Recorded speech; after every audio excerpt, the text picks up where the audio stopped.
Vendredi 11 août, le père de Clotilde Courreau, prénommé Jean-Claude, a soufflé sa 80e bougie.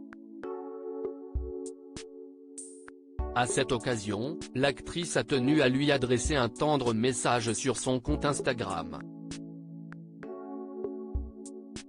Clotilde Courreau est une femme épanouie.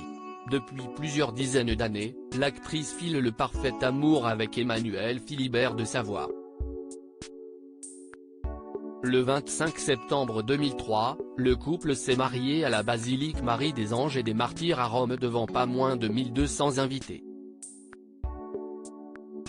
Lors d'un entretien avec Nikos Aliagas dans 50 Inside, Clotilde Courreau s'était notamment confiée sur ce mariage démesuré retransmis à la télévision. « Je ne parlais pas italien. Avant, on a eu rendez-vous avec un évêque et j'ai essayé de les convaincre que comme nous sommes en Europe, ce serait bien que moi je le fasse en français et Emmanuel en italien. Évidemment, ça n'a pas marché. On m'a dit qu'il n'y avait pas d'histoire d'Europe, que l'on était en Italie. Si est une langue que je ne connaissais pas, avait confié celle qui est devenue princesse de Savoie. » Clotilde Courreau rend hommage à son père vendredi 11 août, le père de Clotilde Courreau, prénommé Jean-Claude, a célébré son 80e anniversaire entouré de sa famille. À cette occasion, l'actrice lui a rendu hommage sur son compte Instagram.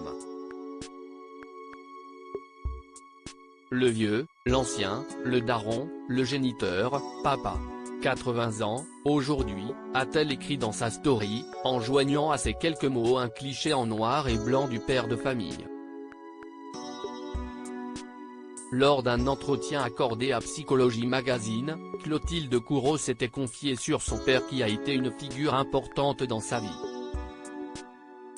« Il m'a donné le goût de l'effort. Et puis un côté loufoque qui montre la poésie de la vie. Mais aussi, une grande part d'irresponsabilité, avait expliqué la maman de Vittoria et Louisa. Mes parents se sont connus très jeunes, ma mère avait 18 ans lorsqu'elle m'a eu, puis elle a eu mes 3 sœurs. Elle était très jeune aussi quand elle a divorcé.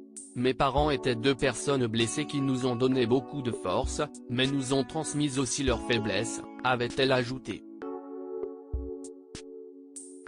De tendres confidences.